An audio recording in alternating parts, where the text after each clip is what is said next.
What's up, guys? We are back with another episode of TMP, the Menace Podcast, and I have a very special guest today, a longtime friend. It's been forever, Mr. Sadik Hadzovic. Did I say that right? You said it right, brother. Thank you for having me, Dennis. No, man, you're awesome, brother. I think it took a while. I know you're very busy. You got a lot of things going on for yourself. Plus, you just told me, yes, she's pregnant, so you finally going to be a dad real soon. August, you said? August, man. Baby boy. Baby boy. Something that's the hardest part in our industry to end up with a boy. That's almost like winning the lottery, man. Close to it, at least. It's good to have a boy first because you kind of have an enforcer. You know, you have somebody to enforce just in case the next one's a girl. Yeah, because here's the thing. As a dad, I think it's easier with a boy because you know he's gonna go after you regardless. So he's going to be like you. When it's a girl, now you want to be super, super, super careful. You want to be super protective. Trust me, I know. I've been through it, you know. Girls are more fun, you know, until they get to that age where, you know, they want to meet boys, and you know that's when the fun stops completely. Yeah. You know, I was terrible. I was so terrible. I was so terrible, bro. I have friends, especially friends in Germany. I give them all the advice that I did. You know, how can you? Because now, today, I mean, it's cell phones, computers, laptops, social media. Bro, I had I don't remember what it's called. It was like a software that you install on the laptop. I installed it on a laptop that gave me everything. All her passwords, all the MySpace, Facebook, all the messengers, I had everything, you know? So, you know, because I just wanted to be I remember sure. the first time. So the first time I went over your house, we didn't know each other so well, but you said, hey, this is my house. You can stay here, but I only have one rule. Don't touch my daughter and don't touch my wife. Did I really say that? That was the only thing. The only rule was don't touch my daughter and don't touch my wife. And I was like, all right, I can do that. So Dennis is not joking. He's no. I had a software, man, and you know, and it's good to see certain things because sometimes, you know, I don't even know if she knows. I told her, but I didn't tell her that I saw everything. So she'll probably one time, you know, usually they come out, yeah, me and my cousin, we want to go to the mall. Can we go to the mall? And I already know why she want to go to the mall because, you know, to meet this boy. I was like, no. I just said you can't go. Why? And I just said because, you know. So every time when she lied to me, I basically knew she was lying, and I just said no. You know? Yeah. Well, you got a great daughter, man. She's married now, right? Yeah, she's been married. Yeah, she's doing great, you know. But sometimes, you know, you see certain things you don't want to see. So it comes with the good and the bad. Anyways, here's what I want to know about you, brother. Because what's up, bro? By judging you by your last name, Hadzovic, is that like Eastern European or Yugoslavian? Or this is what it reminds me of? It is. It's exactly what it is. So my family came here from Yugoslavia. See, I knew it. They came from Yugoslavia. So they're from Montenegro. We have some Albanian blood, some Montenegrin blood. And they came over here and, you know, we moved to New York, and I've been in New York ever since. So were you born in Yugoslavia back in the day? No, I was born here. So you're born here. So, okay. So you didn't. Yeah. So your parents know you. I know Yugoslavia very well because Yugoslavia was my holiday spot every year when school was out. Back when it was still Yugoslavia, when it was ran by Tito, the most famous president. And they loved him. Everybody loved him. You know, I remember that. Yeah, and the name just sounded so familiar, Hadzovic. So that's why I wanted to know. So you never grew up there. You grew up in New York. In New York, born and raised. And a lot of people don't know that Yugoslavia or former Yugoslavia, Montenegro, Croatia, it is big on the party. Serbia. So you were doing some great vacationing out there. I know, and you know what the good thing was? I was able to drive. So from Germany, you'll just drive from Germany through one part of Austria, and then you go straight to Yugoslavia. You know, you go back all in the mountains. You drive down, and we go all the way down. I don't know. You ever been there? Yeah. When I was little, we went all the way down to Split and Dubrovnik and Split, and we took this little ferry boat to go over to this island called Rab. Beautiful. Yeah. It was unbelievable. It was like 13, 14 hour drive. What's happening now is a lot of millionaires, they're moving their business to places like Montenegro because it's very, very little income tax.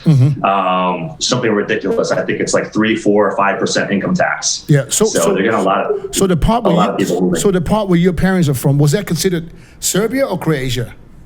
Montenegro. So Montenegro was the last one to get independence. So they were the last country. It was part of Bosnia at one point. So, but when it was Yugoslavia, because I realized this, and I never understood why, that there was always problems with Serbians and Croatians. Yeah. Montenegro, was that considered Serbian or Croatian? Well, it was an issue over religion. So it was more so, it was a religious genocide that happened in my country. So this is not talked about a lot, but they were killing each other, women, children. They were killing so many people that we didn't have enough graves.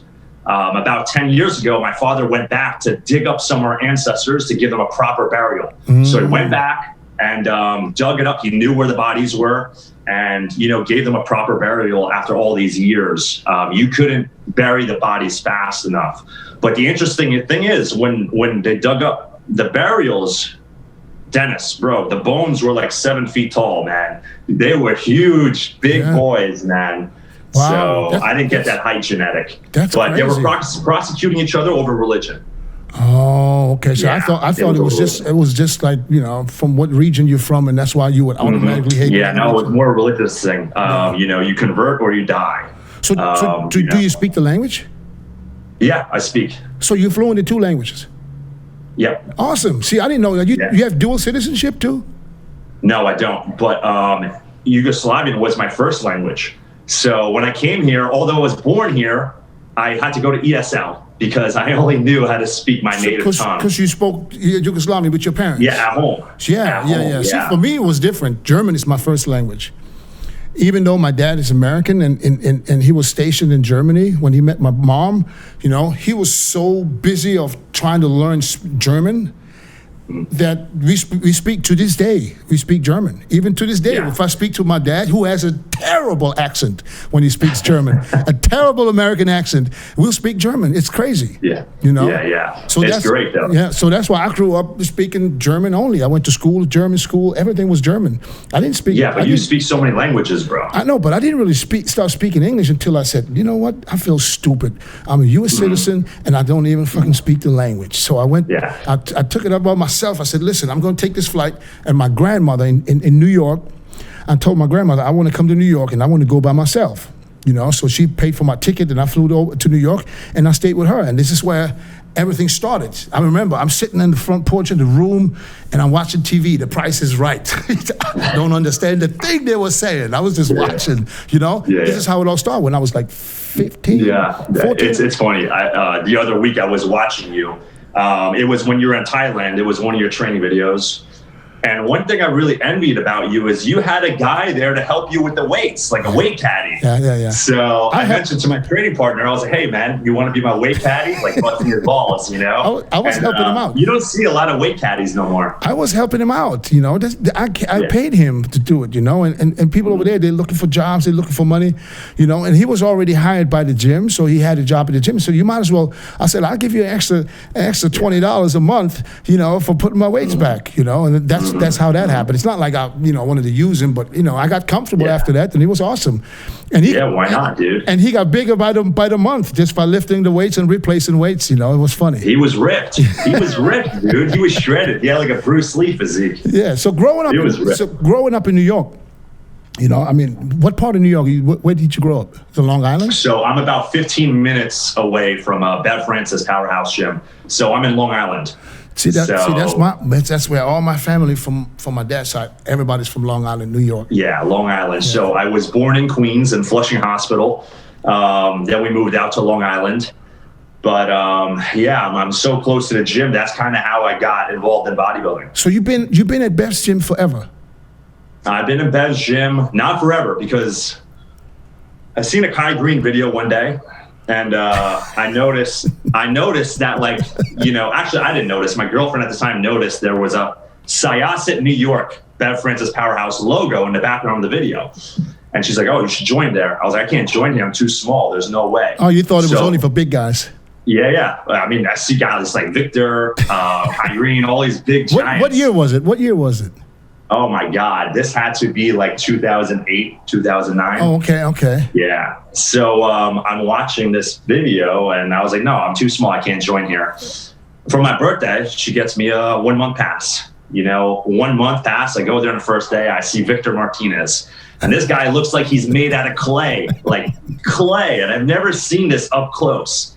There's two things that come to mind. Number one, that's disturbing. And then number two, that's really cool. Yeah. I wish I could look like that. Right. So it's kind of like a weird thing, when you see, a really big bodybuilder for the first time. So a 1 month membership turned into over a decade of working out there. Right. And the gym is absolutely awesome. I mean, it's a great gym, man. That's in fact where I saw you and Rami for the first time as well. 2013. And, I never seen anyone that big. I've never seen it before, man. Yeah, that was 2013. I remember that was Rami's first New York Pro. New York Pro. Yeah. New York Pro. And yeah, and so you started there in 2008, and when did it click? When did it say, I want to compete? I want to do this? So I never wanted to compete. I'm working out. I'm only working out to look good, to impress, girls and go out and pick up girls with my friends. So you had model aspirations? Like, you think about modeling and stuff back then? I was thinking about stuff like that because there was no men's physique. There was nothing, But one day I'm doing bicep curls and Steve Weinberger comes up to me and he's like, hey, you got a really good physique. Like, you could go pro. You should do my show. He's like, come on, Sadik, we'll qualify you to nationals. We'll give you, qualify you really fast to nationals. Oh, so no regional show needed. Yeah, I was like, Steve, what is this? Was that bodybuilding? Was that bodybuilding or was that physique? No, it was men's physique. It was coming out. This was back in like 2010, 2011. So I was like, Steve, what is bodybuilding? I don't even know really. I didn't know at the time, how big this was. And I said no again. I said no again. I said no again. I used to work in a supplement store, helping my friend out selling supplements. And a lot of customers coming, yo, you should compete. Yo, you should compete. So finally, I'm like, all right, what the heck? Bev Francis actually asked me, and I could never say no to a woman. So when Bev asked me, like, hey, you should compete for real, I was like, all right, I'll compete. So do you think they asked you because they really saw the potential that you had, or you think they just wanted to? Oh yeah, I was obsessed. I was obsessed, Dennis. I was in that gym like 3 or 4 hours a day. I was obsessed, man. And I looked good, and it was the look. At the time, it was more beach body. It wasn't really like now men's physique has totally changed. Totally changed, yes. So I did my first show. I didn't know how to pose. I didn't know I was supposed to tan. I didn't know I was supposed to shape my body. I didn't know anything, So I get there. And before I went on stage in 2011, that was my first show. I was like, you know what? If I'm going to do this, I'm going to do this right. Similar to how you were, you always documented everything. So I was like, let me do a YouTube video. I didn't even know what a YouTube video was. I knew it was free though. So I did a YouTube video. Guys, what's up? My name is Sadik. I'm 23 years old. I'm doing my first bodybuilding show. I don't know what I'm doing, but follow me on my journey. Right. And people really dug it. They really clicked. It clicked with them. And Matt Bristol was the promoter of the show. And when he saw me backstage, he's like, holy shit, you're the real deal. I thought you were the cockiest motherfucker when I seen your YouTube video. And that's your first show, My first show, yeah. I got second place. And, I realized it clicked in my head as I was driving home. I was like, if I apply myself, I could be the best in the world because I didn't know how to do cardio. I didn't know how to eat. I didn't know about supplementation. I didn't know anything, Dennis. Like the night before the show, I was drinking a lot of vodka to try to dry out, like I didn't know what I'm doing. I went from eating 3 meals to only eating 2 meals like a week before the show. I didn't know what I was doing. Yeah. And that's how it started. So, and then with how many, you went straight to the nationals? No, I started out at the Brooklyn Grand Prix. Okay, so you got second. I turned down so many opportunities. I've been turning down opportunity after opportunity, because, I didn't want to be like a show off. I like to work out because I like the way I looked. I like the way I felt. And, I didn't go straight to national. I did Brooklyn Grand Prix. I got second. The next show I did was the Eastern USA's, which is a big show. I got third. After I got that third, I won the Metropolitans the next year. Then I went to nationals, I got second, and then I won the overall and the MPC Junior Nationals in Chicago. After that, I went out to my first pro show, I got second, and then I think the next show. So when you won your pro card at the Junior Nationals, there was already a pro category, men physique was already active. So who was on top at that time? You diet down, train hard, and supplement smart for months. When the time comes to step on stage, don't leave your tan to chance. Go with the pros. Pro Tan. #1 worldwide since 1987 and the official sponsor of the Olympia for the last 15 years. Don't step on stage without it. Pro Tan. Who was on top at that time? Mark Anthony. Mark Anthony, also the first Mr. Olympia. So now you're going up against guys like Mark Anthony. What was your mindset at that point? Did you know you have what it takes? Yeah, I knew I could win. Yeah. I knew I could win. So I knew I could win. I won my first pro show shortly after the junior nationals.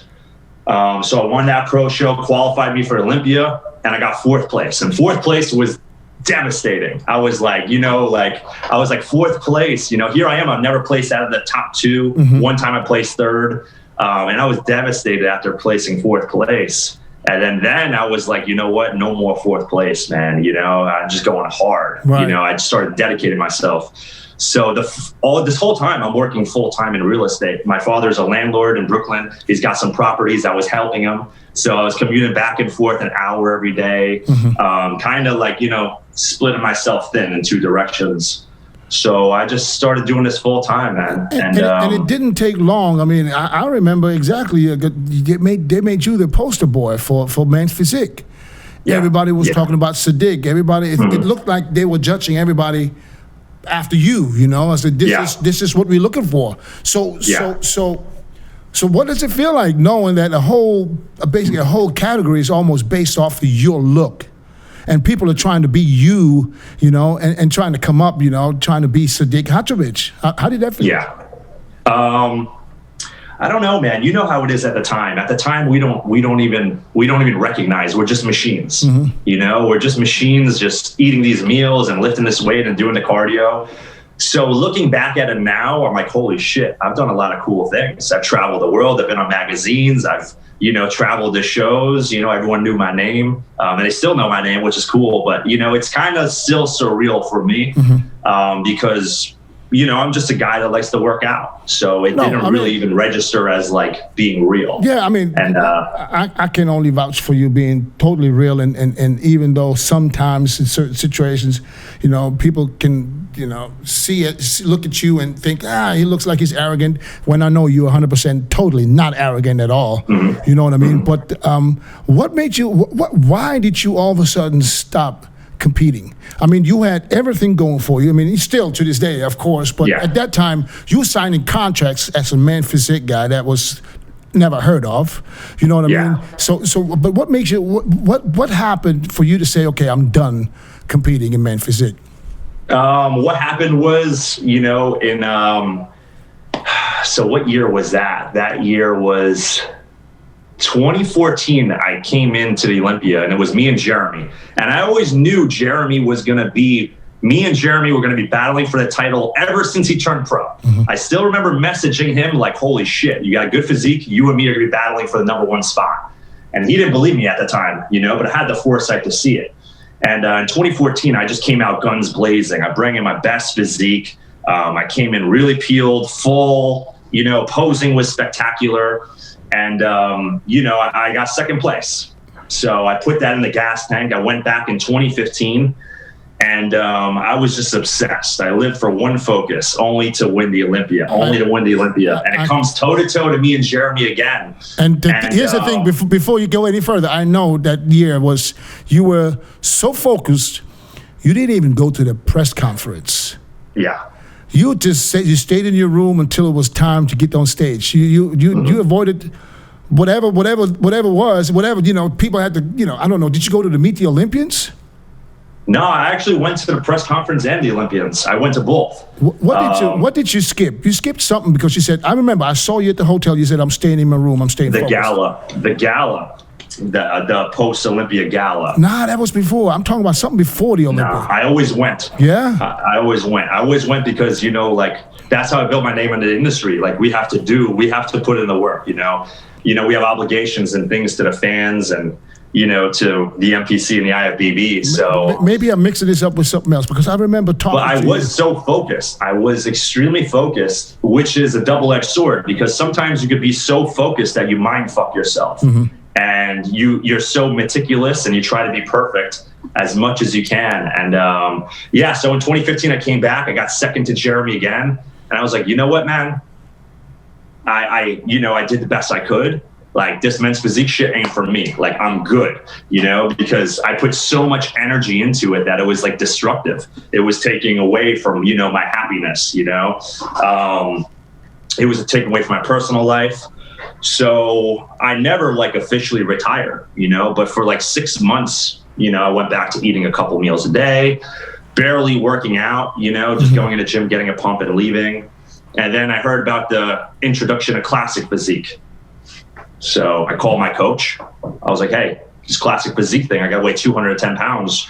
Do you think I could put on 20 pounds of muscle? And he's like, fuck yeah, you could, you know? So I think for 6 months, you know, we just went hard and I put on 25 pounds of stage muscle from one Olympia to the next.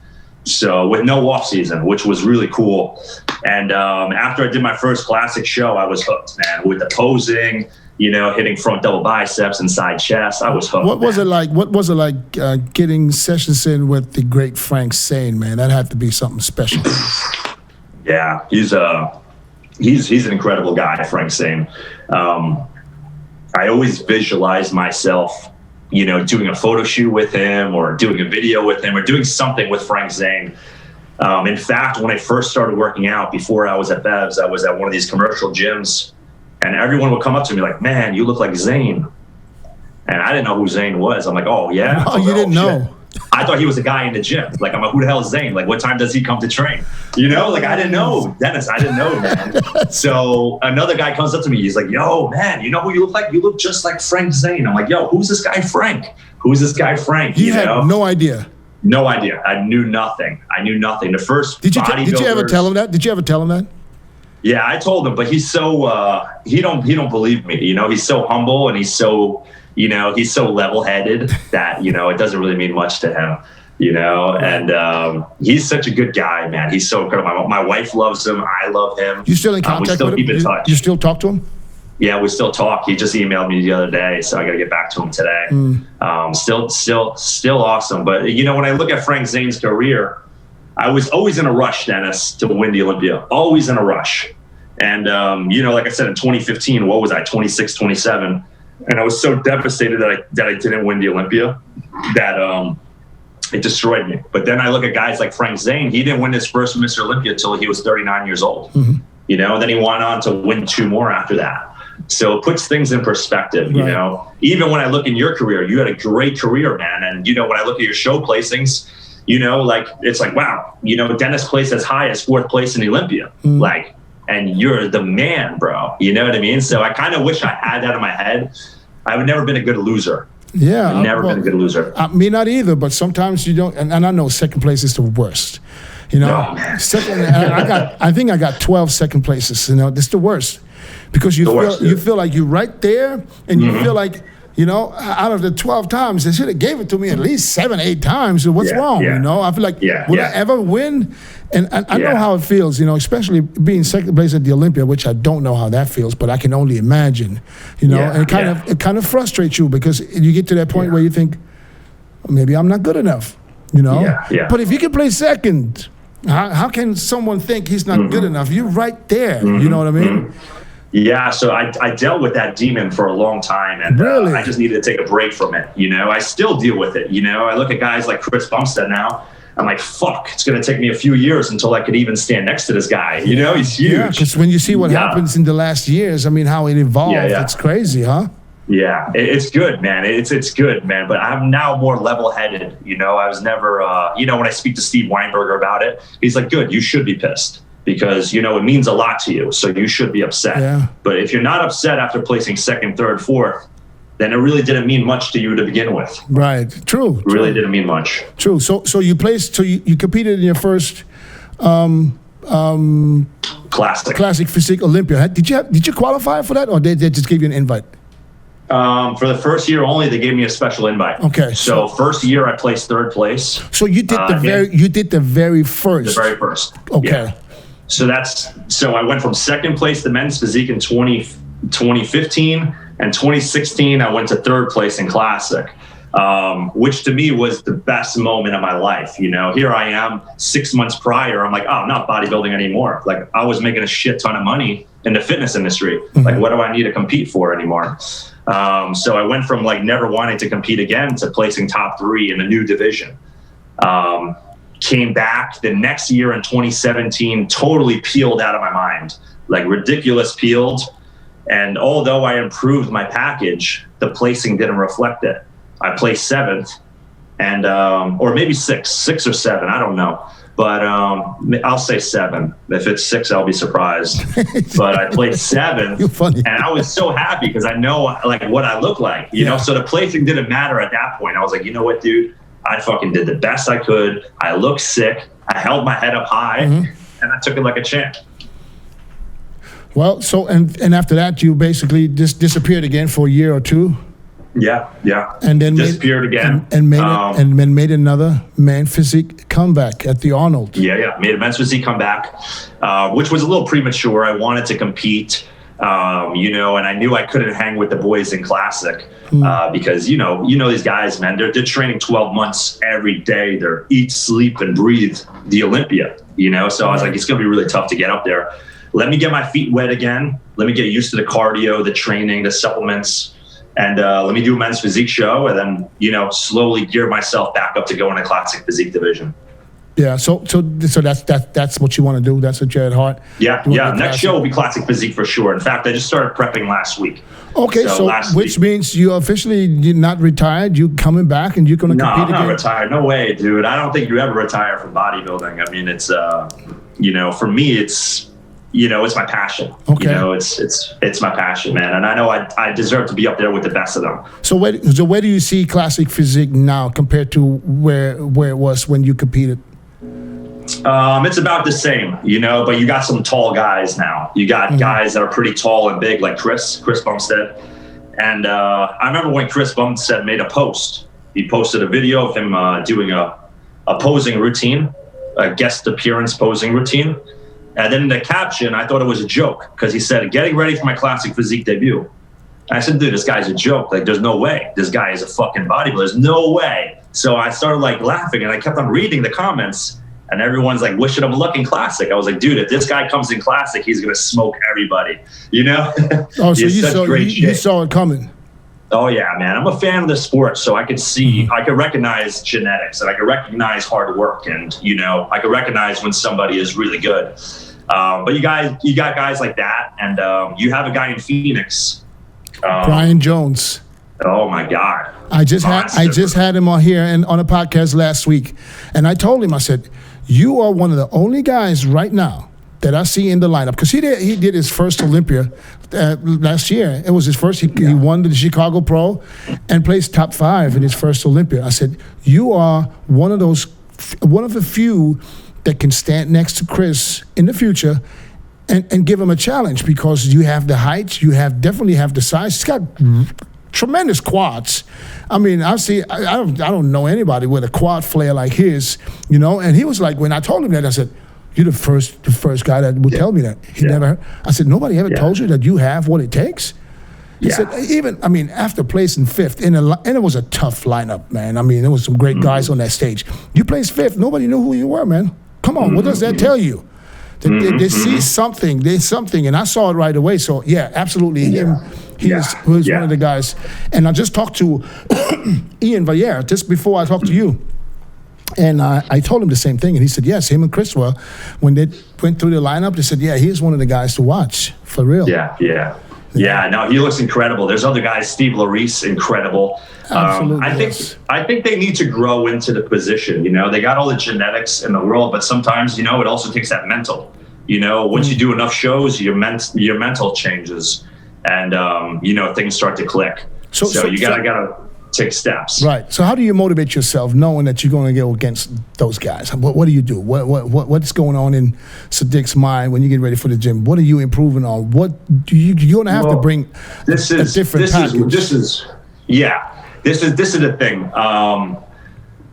Me, I have to remind myself that I belong with the best. Mm-hmm. You know, like, have I beat Breon once before? I did, you know, and Breon's a 2-time champion. I'm like, oh shit, you know, like, have I been, you know, with Terrence Ruffin, like, head to head? I'm like, yeah, I have. Wow. You know, I've once been here, you know, so all I need to do is buckle down and just eat, sleep, and breathe bodybuilding once again, you know, and, but things change, you know, like I'm 33 years old now, I'm married. I told you I'm having a kid in August. So it's about cultivating that killer instinct, right? You know, and I remember when I was working with Chris Aceto, I told Chris Aceto, he's like, hey man, you know, he sends me my meal plan, my nutrition plan, whatever. And I was like, all right, man, I'm going to follow this 110%. He's like, nah, don't do 110%. I was like, what do you mean? He's like, do 99%. So I never understood at the time, but he was telling me to do 99% because, like I said, like, sometimes when you aim for perfection, you can never achieve it no matter what. Like, similar to you, like, if you were missing a meal, you jump out the car and start running, you know, and go eat your meal or whatever you're doing. Like, we're borderline psychotic, you know, as bodybuilders. It's such a hard sport because it takes 365, 12 months, 24 hours a day. We're always thinking about bodybuilding. We're always working towards something. In other sports, you have an off season and an on season. But not in bodybuilding. The off season is the on season. The on season is the on season. Right. So I really need to cultivate that. But I have to have realistic expectations also. Am I going to come on here and say that I'm going to be Mr. Olympia? I hope so one day. But my next show, really, I got to work on getting top 10. You know, I got to get back in the top 10 and get back into title contention. So, you know, it's all stepping stones for me now. I have a good expectation. I have, you know, I just still have the passion for the sport. What show are you looking at? I want to do Athleticon. So Athleticon got moved to April. So it's April 22. Yep. So that's 2022. So that's going to be your first show. That's what I'm aiming for. Okay. That's what I'm aiming for.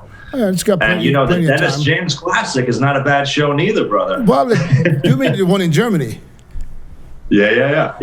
Okay. You got Classic Physique there? Yeah, I had Classic Physique the last 2 years. Yeah, and there we go, bro. David Hoffman won it 2 years in a row. Oh, incredible! You know? What a great physique on that guy. Yeah, no, it's an awesome show. I mean, it's, you know, sold out crowd. I mean, I sold 3,200 tickets. You know, what amateur show or a Classic Physique Pro added to the amateur show sells those along, you know, those kind of tickets. I mean, ask Robin Cheng next time you talk to him and see how it was in Germany. It was unbelievable. Dude, that's a lot of tickets, bro. I'm telling you, I'm still pissed. I had to cancel it last year due to COVID, and this year it's set for October 30th. But in Germany, it's still shut down completely. You know, as of right now, there's nothing going on. You know, it doesn't really look too good, but doesn't matter because we're going to have it in the future regardless. You know, here's the thing: as a competitor like you, and now it doesn't even, you know, and I can understand because I'm in a similar situation, but I've been retired 10 years ago. You're not really retired, but you're not competing. You know, what would you tell young athletes that wanted to have a career in bodybuilding, classic, man physique, whatever category it is?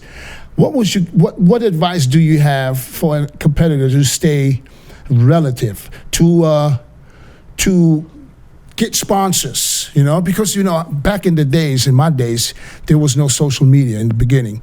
You know, you get sponsors off of placings, off of magazines talking about you, magazines having your pictures in it. That's how you get sponsors. Nowadays, it's totally different. So what do you do? Because you're very successful. I watch everything you do. And I love what you do because you do it with a passion. I can see that, you know, giving back to the fans on, you know, followers, let's call them followers, you know, is the most important thing because this is what I've been telling all the younger guys. You know, when they ask me, how do you still have contracts? You've been retired 10 years. Yeah. It's because at the end of the day, in this new era, it's not about me. As sponsors, this is my opinion. I want to hear yours after. A sponsor, they almost care less what I do. It's my followers that they're trying to get to, and that's just the way it is. I tell people it doesn't matter where you place, because people like you don't even compete and have good sponsors, because it's to get to your followers. What advice do you have for these young guys how to stay relevant even if you don't compete? Yeah. Well, I would ask them first, like, why? First question is why, because if you get the pro card, there's not going to be sponsorships knocking on your door. Yeah. It's a big misconception. I get it all the time. Sadik, I want to drop out of college and do bodybuilding full time. Why? Because I want to go get my pro card. And then what's going to happen? Mm-hmm. Well, I don't know. I guess I'll get sponsors. It doesn't happen that way. It doesn't happen that way. $1 million contracts right off the bat. Yes. No one's knocking on your door. First and foremost, the things you need to focus on are free. Okay. Facebook is free. Twitter is free. YouTube account is free. Instagram is free. TikTok is free. So there's 5 free platforms, okay, that you could sign up today and get started on.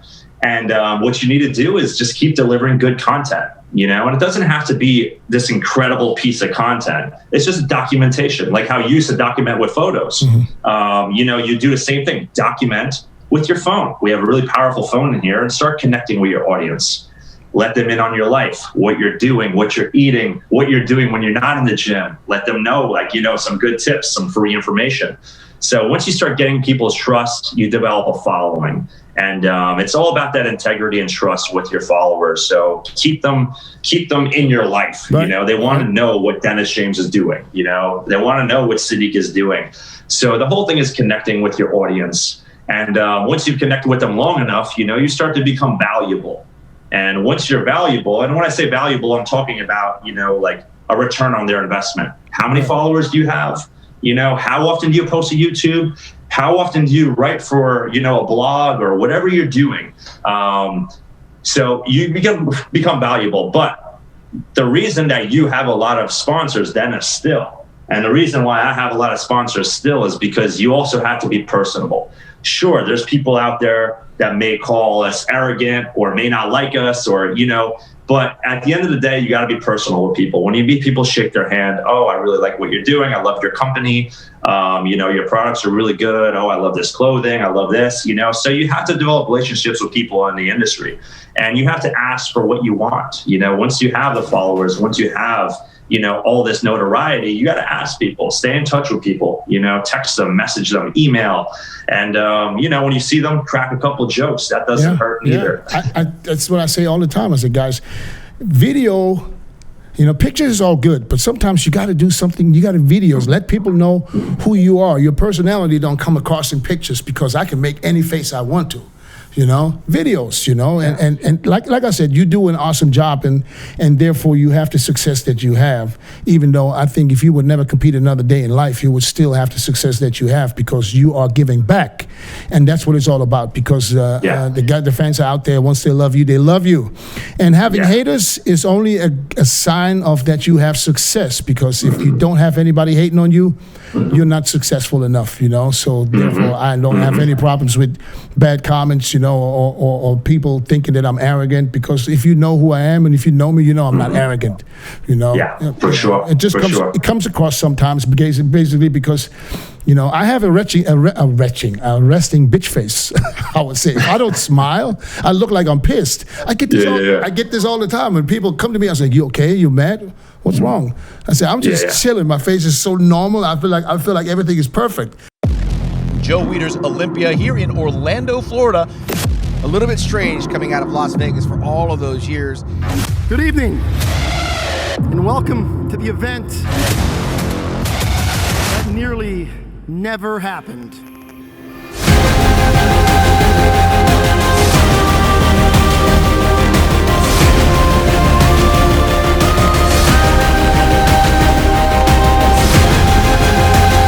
There's been an absence of a particular group of people on this stage that are back tonight. Tonight I'm here to say, welcome back to Miss Olympia.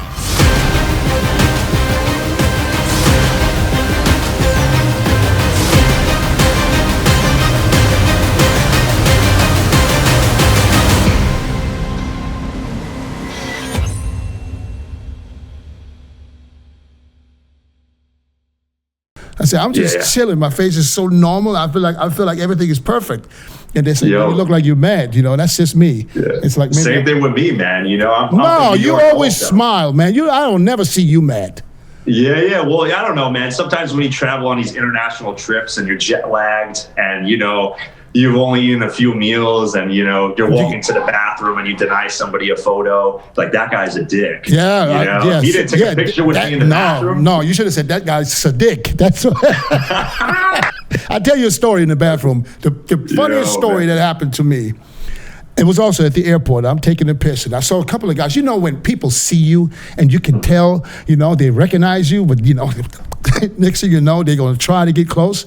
And they do it in the bathroom. And this is a story that happened to me in the bathroom. You know, and I don't feel like people recognize me anymore anyways because, you know, who the fuck I am, that's what I think. But I'm in the bathroom, I'm taking a piss, right? I'm standing there, and this dude is right next to me, right? In the next urinal, literally right next to me. Yo, that is James. And he's reaching over to shake my hand while I'm taking a piss.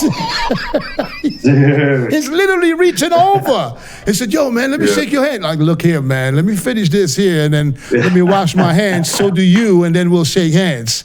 Man. But hey, that's dude, what you it got. happens all the time, man. Yeah. You know, but at the end of the day, it's, you know, like sometimes I joke around. I'm like, I'm not Michael Jackson. You know, I'm not Tom Cruise. Like, who the hell am I, man? You know, it's pretty cool. You know, when people, they really want to meet you, they mean well. Yeah. They just don't know how to get it out. Yeah. But, you know, but sometimes I understand, you know, because, you know, Phil got a lot of flack for supposedly not being nice to his fans, which I know is not true because I see. Yeah, that's not true. No, it's not true at all. But I understand in certain situations you should have manners, you know, and not walk up to someone and asking for a picture, like in the middle of in a restaurant, he's eating with his wife or whoever. You know, you don't just walk up and ask for a picture because here's the thing. Or at the expo, when he's eating somewhere, you know, and this is what happened. You've been to the FIBO in Germany, right? Oh yeah. Yeah. So at the FIBO, but I understand the fans at one point because this is their chance. But if I'm standing up right now, middle of my dinner or my lunch, now everybody's going to jump up and ask for it, you know? So that's why, you know, sometimes you're at the point where you tell them, you know, let me eat, you know, we'll take it afterwards, you know? And not everybody takes it the right way. They're like, he's a fucking idiot. And with the social media today. They don't put themselves in your position. Right. With the social media today, and it's easy to go out and people just talk about you and it goes all the way around. So I understand. Well, what's worse is this. When you say, okay, I'll take a picture. And then they start touching your leg and stuff, you know? They'll start grabbing your quad or, you know, like grabbing your biceps or removing your shirt. You know, I have guys trying to pick my shirt up. Really? I'm like, are you serious? Yeah. But what I just saw, what I just witnessed in Egypt was without a doubt, for me, that's like mega Michael Jackson status is Rami in Egypt. Bro. I swear to God, it's literally at the point where this man can't go anywhere. We can't go nowhere with this guy because whatever you do, it's going to take hours and hours just to get, let's say, the gas station. We went to a gas station, and everybody recognizes Rami. It's like, I've never seen anything. I knew it was bad, but I had no idea that it was that bad. For him, they're looking at Rami at this point in Egypt like they're looking at Mohamed Salah, that soccer player who plays in Liverpool, the Egyptian guy.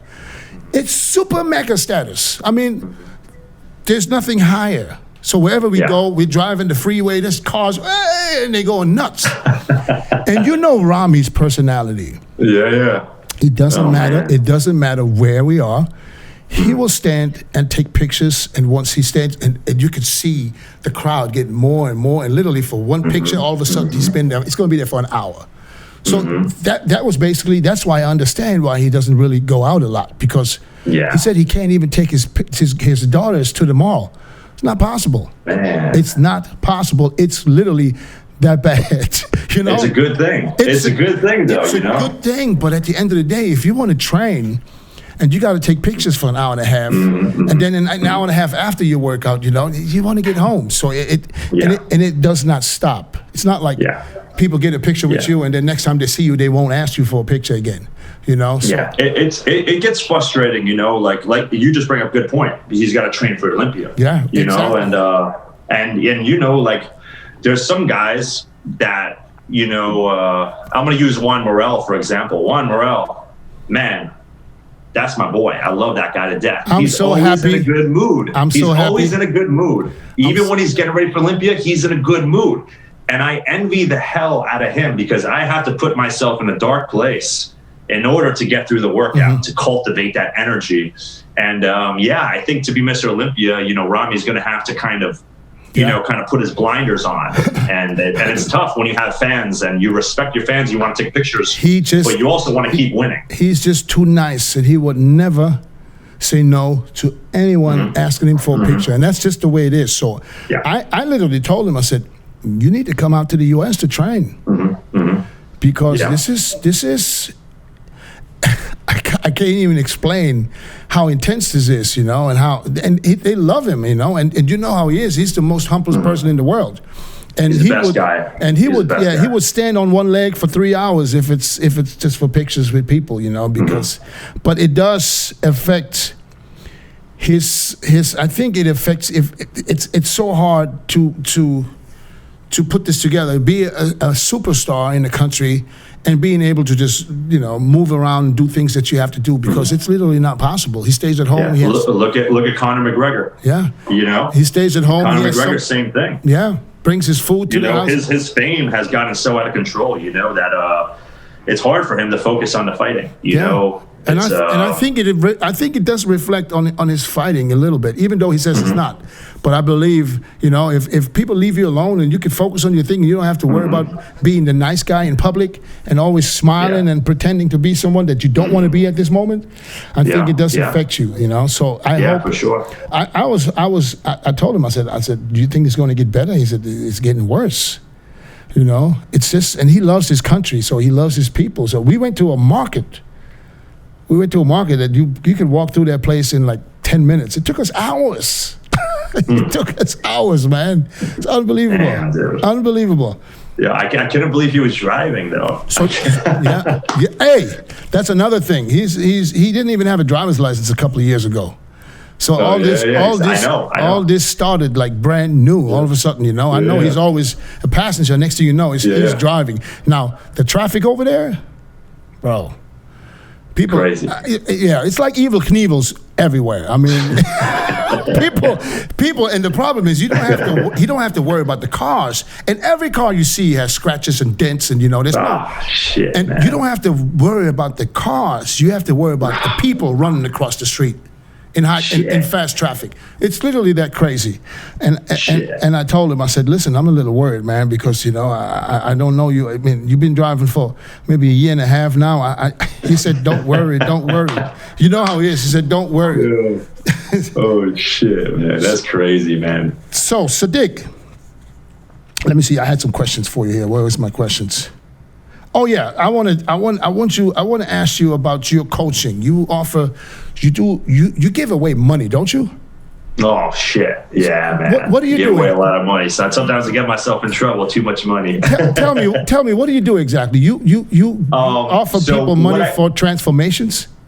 Yeah. So what I've been doing is, like before the pandemic, and even during the pandemic, I was hosting these transformation challenges where I supply like a custom meal plan, custom training plan, adjustments, all types of things. And I would give away $10,000 every 2 months. Coming out of your pocket. Yeah, coming out of my pocket. And obviously the goal is to like break even and make a little money. But, during, the process, you don't always make money. Sometimes you'd be happy to break even, which is what it's about. Like you said before, connecting with the fans, giving back to the fans. So, sometimes my transformation challenges will have, hundreds of people. And, the transformations are incredible and they're inspiring. And so that's what I've been doing to keep myself busy. I started doing this in 2014. So in 2014, I started doing online coaching.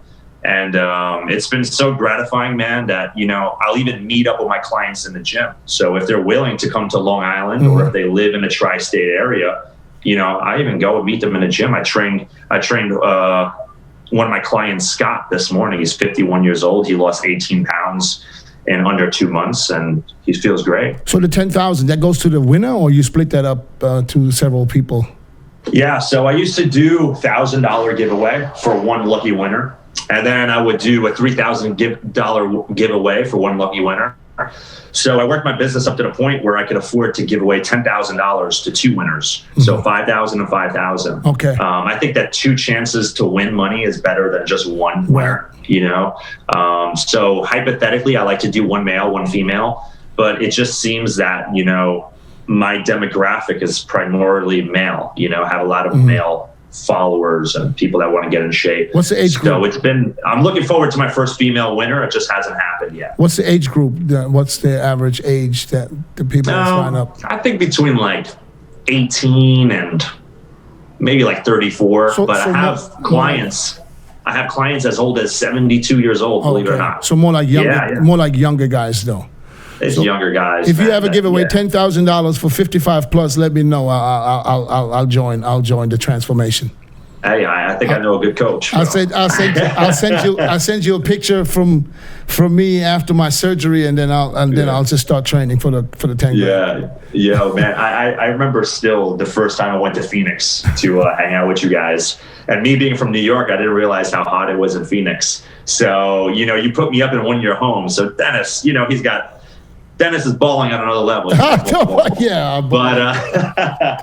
don't be fooled. This guy's balling. So he's got another home, and he's got a pool in the backyard. So I'm, all right, let me get my towel ready. My first time in Phoenix.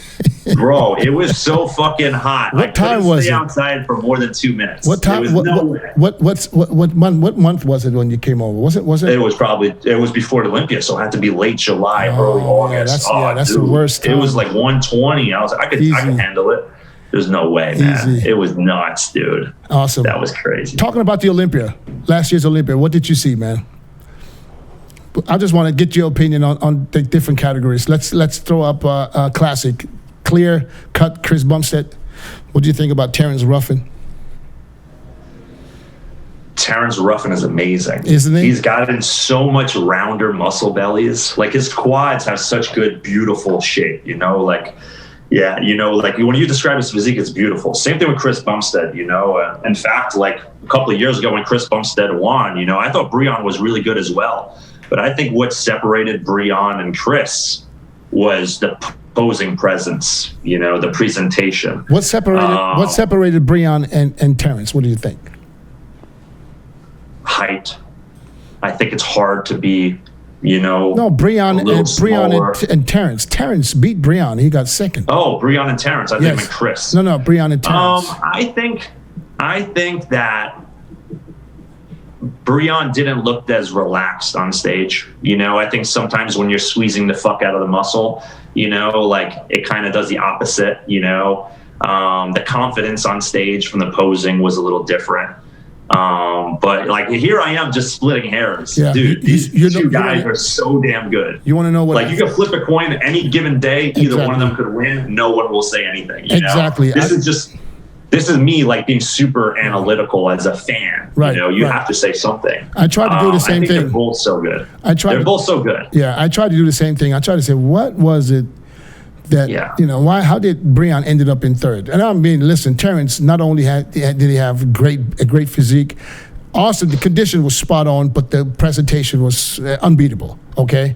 But in Breon, when it comes to Breon, I just thought that maybe he just posted too many pictures and videos of himself, in the best light when he was pumped, when he looked so good. And I think maybe that hurt him a little bit because you don't look like you look when you have that crazy pump at the gym or when you're in the posing room and, you take 30, 40, 50, maybe even more pictures. And that one picture that came out was just so spot on. But do you think, okay, now I'll be a devil's advocate because my coach told me this in 2017. He's like, yo, stop posting pictures. was like, what do you mean stop posting pictures? He said the same thing that you said. Maybe like the judges, they're going to want to see what they saw in that photo.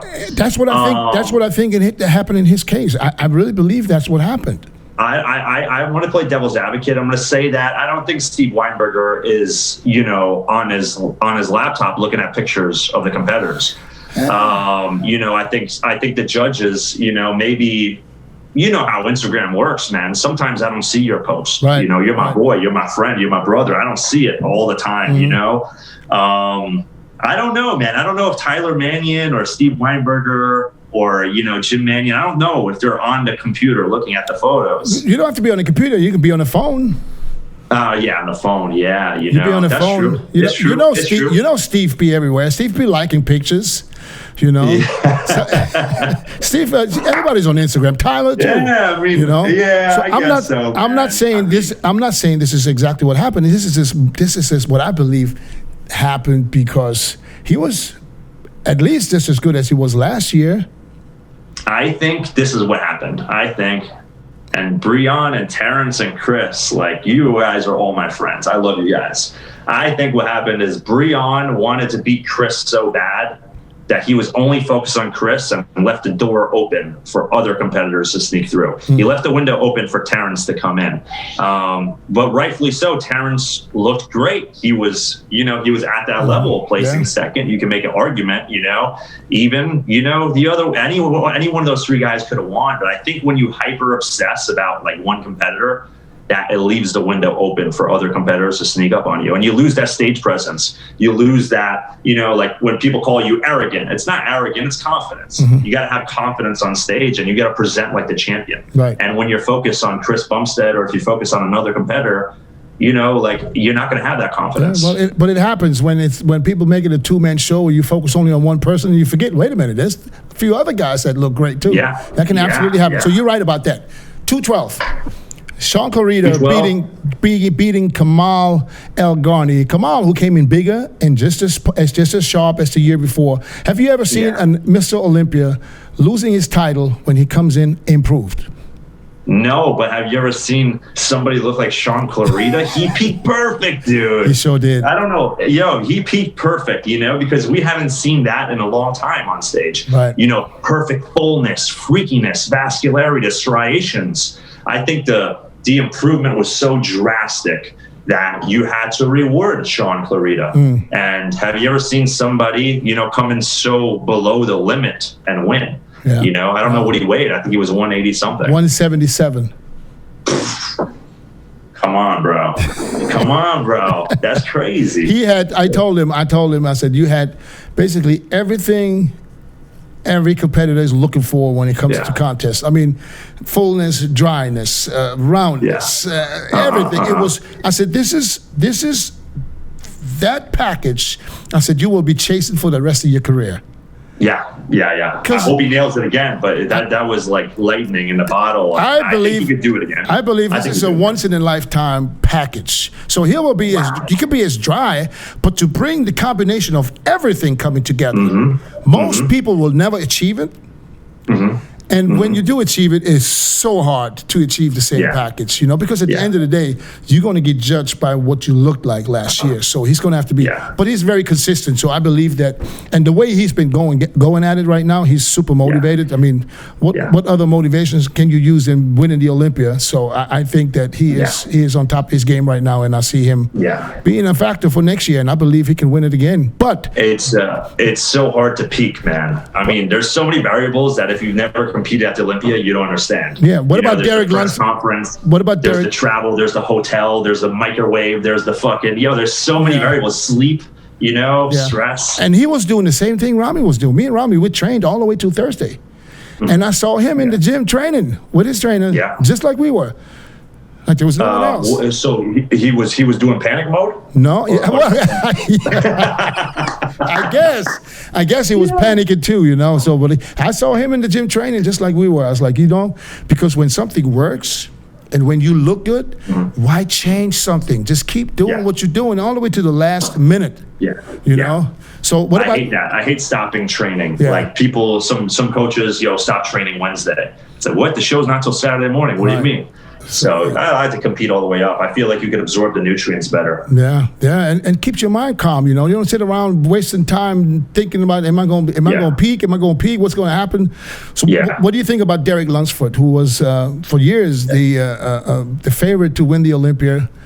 And I think he's still, I don't think he diminished off of people's radar. Right. I think that, you can't judge somebody, by one performance. Yeah. I think he's got all the structure in the world. I think he's got all the shape in the world. And when he nails it, it's going to be something else, man. I know he's working with Hani Rambod now, which I love to see. Yeah. And Derek personally is just such a great guy, and he's a hardworking guy. And I think he could be right up back in there for title contention. One day he could win. I believe it. I believe he's the biggest threat to Sean Clarita now. I think he could win. I mean, his structure is very good.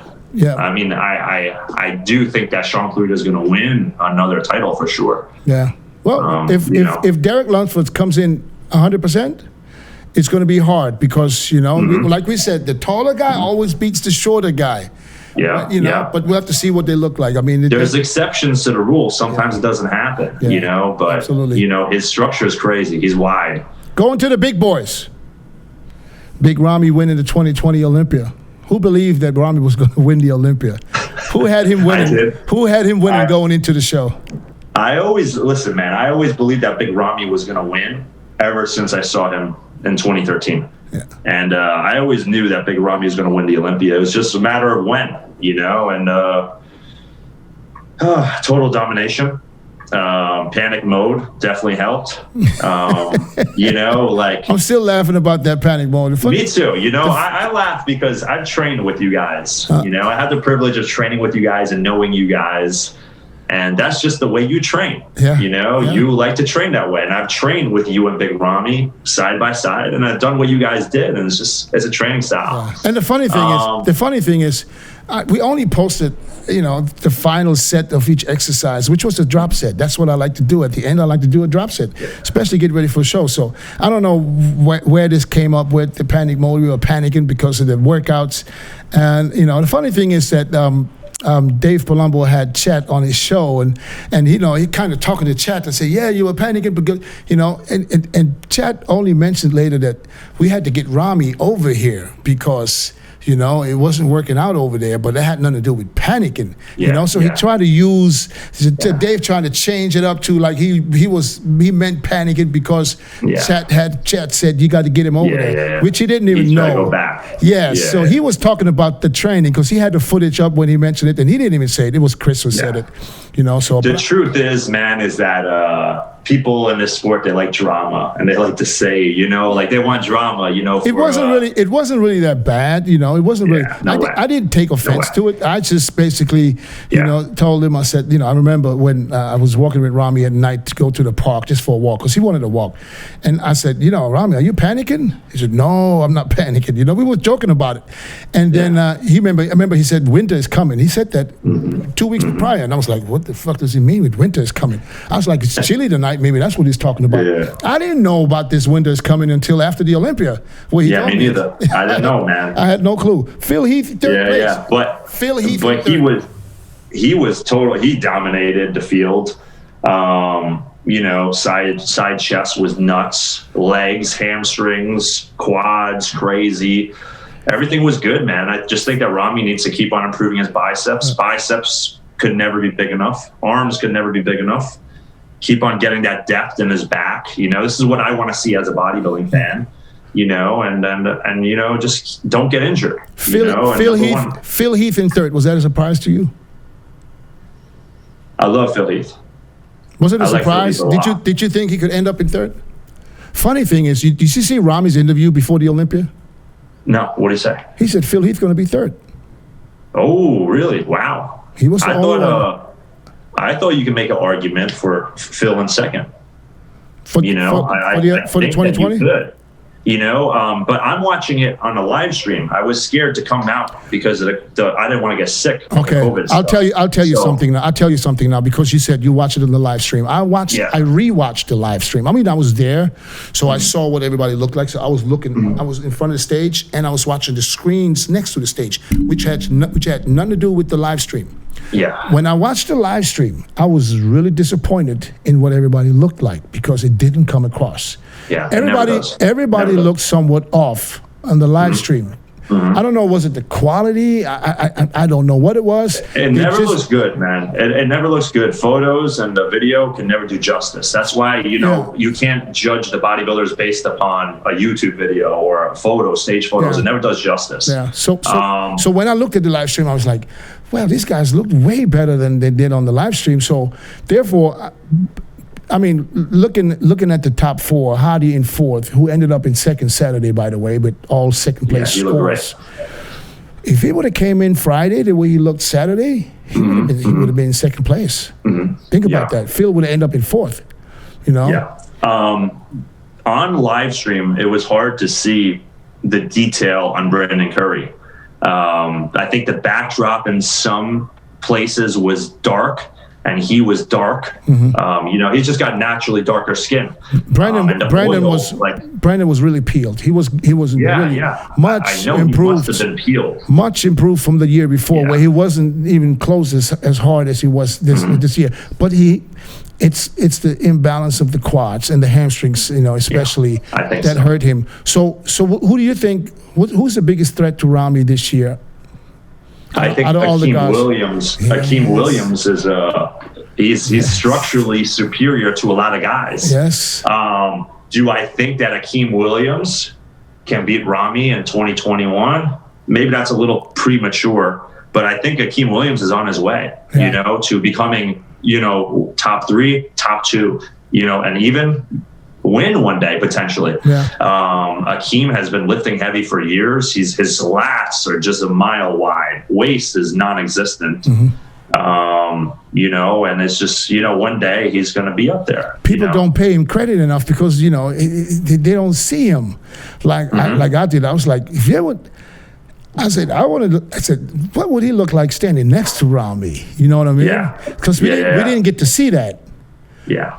So. That's right. They didn't compare them to. No, that's right. we didn't get to see that. Oh man. Because they both, when they turn around, both the back double biceps is probably both their. I wouldn't say weakest shot, but like somewhat not the best pose. Yeah. But other than that, they both have the same qualities. They're big. Akeem looks. He's so dark that sometimes you got to really look for it, but he was crazy conditioned too. So for me, I'm happy for Akeem breaking into the top 6, and I think him and Ian Valliere both will be getting a much better look in 2021. Yeah.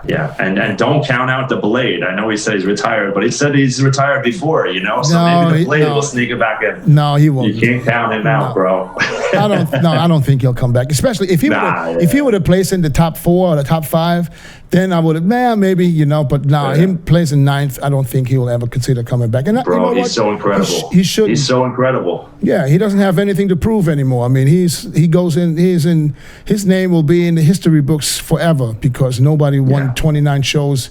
Nobody competed 21 times in the Olympia. 21 Olympias. I mean, I thought I did a lot with 11. He did 21, 10 more. Bro. And we turned pro the same year.